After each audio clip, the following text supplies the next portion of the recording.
नमस्कार किसान साथियों, स्वागत है आपका आपके पसंदीदा यूट्यूब चैनल खेत किसान और गांव में।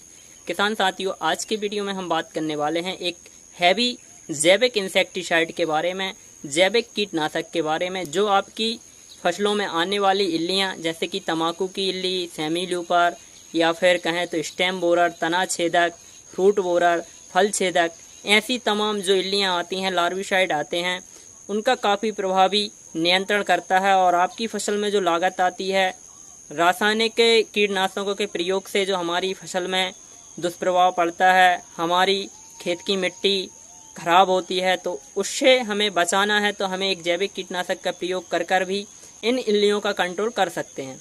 तो आप वीडियो में अंत तक बने रहें, वीडियो को पूरा देखें।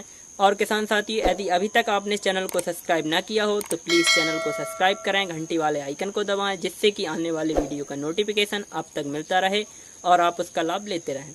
तो किसान साथियों, वीडियो को शुरू करते हैं। साथियों, जैसे कि हम कोई भी फसल लगाते हैं, बैगन की फसल लगाते हों, आप टमाटर की लगाते हों, या फिर आप सोयाबीन की फसल करते हों, या फिर आप चने की फसल लगाते हों, धान की फसल लगाते हैं, तो ऐसे में स्टेम बोरर, तना छेदक की काफ़ी समस्या आती है, फ्रूट बोरर की काफ़ी समस्या आती है। जो तना खाने वाली इल्ली होती है, जो अंदर अंडा देकर एक लार्वा बन जाता है और वो इल्ली बनकर तने को खाती रहती है, को काफ़ी हानि पहुंचाता है, जिससे कि फसल में काफ़ी हानि होती है, फसल काफ़ी ख़राब हो जाती है।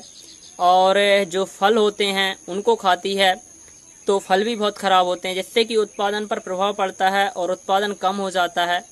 तो किसान साथियों, ऐसे में एक जैविक कीटनाशक का प्रयोग कर हम इसको नियंत्रण कर सकते हैं।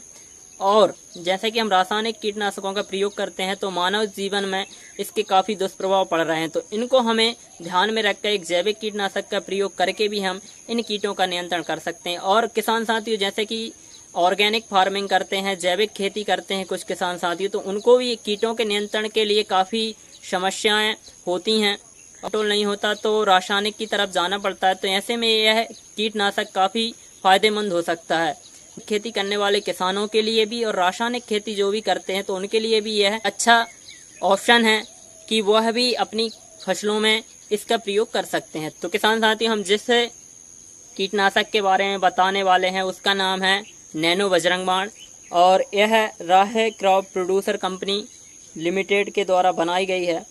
और इसकी हम टेक्निकल की बात करें कि इसमें किस तरह के कंटेंट मिलाए गए हैं, तो इसमें सभी तरह के वानस्पतिक अर्क मिलाए गए हैं जो काफ़ी हैवी हैं। और यह नैनो टेक्नोलॉजी से विकसित किया गया एक कीटनाशक है जो इल्लियों को काफ़ी प्रभावी रूप से नियंत्रण करता है। इसके स्प्रे के बाद 2-3 दिन में ही हमें अच्छा नियंत्रण मिल जाता है। और तो इसमें पारीथियम ऑयल, कैटेस ऑयल, पेरीथियम एक्सट्रैक्ट, करंज का ऑयल, नीम ऑयल को नैनो टेक्नोलॉजी से इसमें मिलाया गया है, जो काफ़ी प्रभावी हो जाता है। और किसान साथी, इसकी हम मार्केट प्राइस की बात करें तो यह हमें शोअल ऐप से ऑनलाइन ऑर्डर करके बुलाना होता है। इसकी लिंक मैं डिस्क्रिप्शन में दे देता हूं, तो आप वहां से जाके ऑनलाइन ऑर्डर कर सकते हैं। और यह मार्केट प्राइस की बात करें तो यह करीबन 750 से 800 रुपये के समथिंग आता है। और किसान साथियों, इसकी हम डोज की बात करें तो 1 ml प्रति लीटर पानी में मिलाकर हमें इसका स्प्रे करना होता है। किसान साथियों, इसका स्प्रे करने के बाद 2 से 3 दिन में इल्लियों को पूरी तरह से ख़त्म कर देता है। यह इल्लियों के नर्वस सिस्टम को ख़त्म कर देता है, जिससे कि इल्लियाँ चलना बंद कर देती हैं, और जो अंडे होते हैं उनको डैमेज कर देता है, जिससे कि हमारी फसल में जो इल्लियों के अंडे होते हैं, इल्लियाँ होती हैं, वो पूरी तरह से ख़त्म कर देता है। बॉटनिकल इंसेक्टिसाइड है, काफ़ी हैवी इंसेक्टिसाइड है। इसका प्रयोग कर आप अपनी फसलों में इल्लियों का कंट्रोल कर सकते हैं और काफ़ी अच्छी तरह से इल्लियों का कंट्रोल हो जाता है। और किसान साथी, मैं आपको बताऊं तो जो चीज़ें मैं आपको बताता हूं वो मैं अपने खेतों में प्रयोग करता हूं, उसका रिजल्ट मुझे मिलता है, उसके बाद मैं आपको रिकमेंड करता हूं, जिससे कि किसान भाइयों तक एक सही मैसेज पहुँचे, सही जानकारी पहुँचे और उसका वो लाभ उठा सकें। तो किसान साथियों, आपका प्यार, सपोर्ट इसी तरह से बनाए रहें। मैं जैविक खेती से संबंधित सभी तरह के वीडियो, सभी तरह की जानकारी आप तक पहुंचाता रहूंगा। धन्यवाद।